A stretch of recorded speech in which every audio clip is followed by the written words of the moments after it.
Welcome to OurDidneeSide.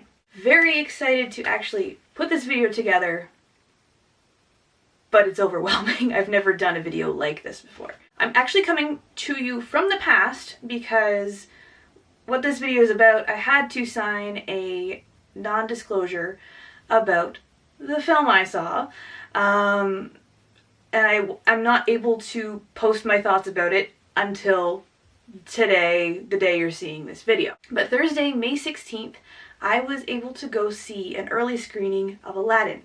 Now, if you're familiar with our channel, you know that Aladdin is my favorite movie. So this was something I had no idea was going to happen, but I lucked out and I actually won a contest to go and see the film early. So I took it as an opportunity to give my thoughts before the film's released. It's going to be a 100% honest, spoiler-free review from a huge Aladdin fan. I do say spoiler-free, but I will mention I have a small Easter egg that I'm going to tag on to the very end of the video, but I'll let you know when that's happening in case you don't want to know about it. Before I get into the review of the film, I will talk about my first impressions leading up to it through trailers and things like that. I'll admit, the first trailer I saw, I was angry. I was not impressed with the Cave of Wonders trailer where they used the original audio with like zero imagination. I'm like, they could do way better than this. And then as trailers progressed, there were things that caught my eye and things that scared me, as I'm sure many of you were concerned. But now let's jump into the review of the actual film.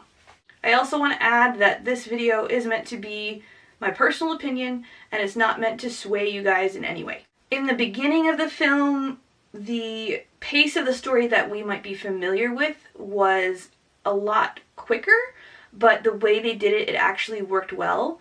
At first I was a little jarred by it. I'm like, oh, we're here already. Oh, okay. But it was okay. They did it in a way that worked. I will mention that there was a slight change / twist in the storyline that we're used to, and unfortunately it was a little predictable, but I do like where they went with it.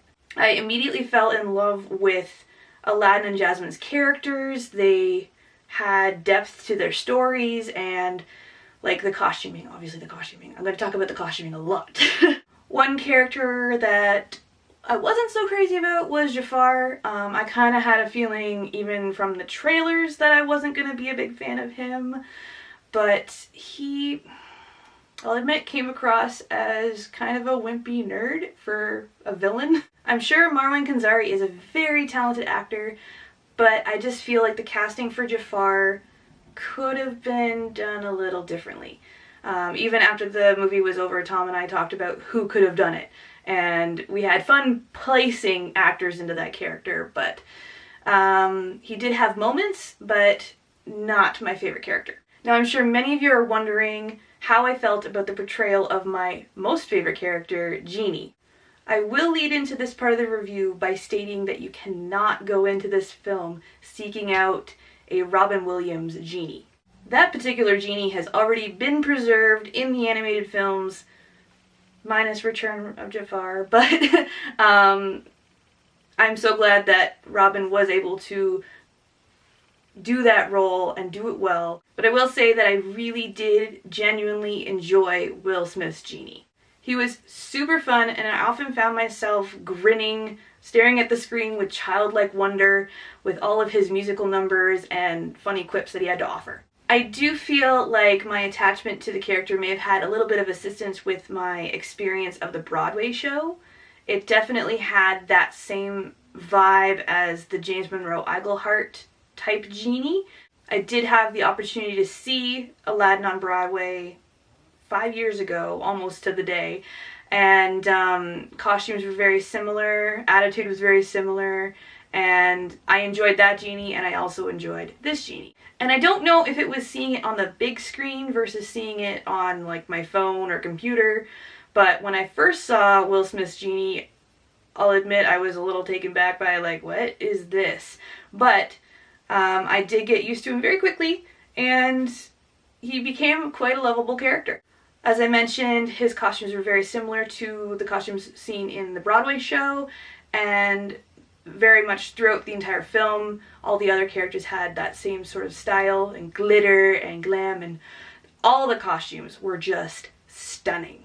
I will mention that Jasmine has a rainbow palette of outfits, and she looked awesome in every single one of them. There are some new characters introduced in the film, and one in particular is throughout the whole movie, and let me just say I loved them. They were one of my favorite characters, and I'm so glad they had them introduced. There was also another character kind of sprinkled throughout the film for comedic relief, as if it really needed it, but they were really funny, and the whole theater was laughing hysterically anytime they were on screen. For those of you that are thinking about seeing the film and bringing young children, for the most part, the movie will probably be fine. There is only one scene that might be questionable for younger children if, you know, they're easily triggered by scary images. But if it's something that you are interested in learning more about, it's about a 45-second-ish area of the film.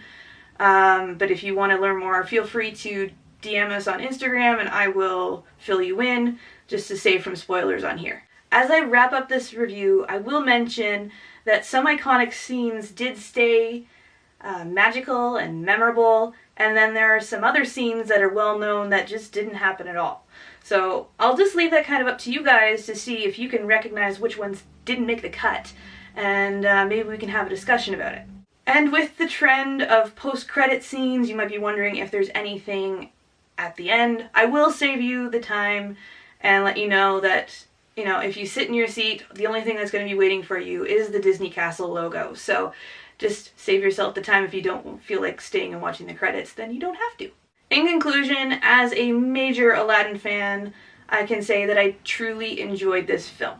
It was non-stop laughs and had some serious, heartfelt moments mixed in. I do think that this movie is awesome on the big screen, and I won't be surprised if I go and see it again, and possibly again in the coming weeks. Thank you for checking out my review of the new Aladdin. If you're new to our channel, I do hope that you'll stick around for future content and adventures. Now I'm going to wrap up this video with that little Easter egg I promised, so if this is something that you don't want to hear just yet, then I suggest clicking away now. Have a good one! You might recall in the song One Jump Ahead that a lady comes out and sings, "Still I think he's rather tasty." I'm pretty sure, because I've checked IMDb, and this actress is credited as a busybody, but I do believe that the Broadway singer that sang that part is actually the actress in the film as well. So there's a little Easter egg for you.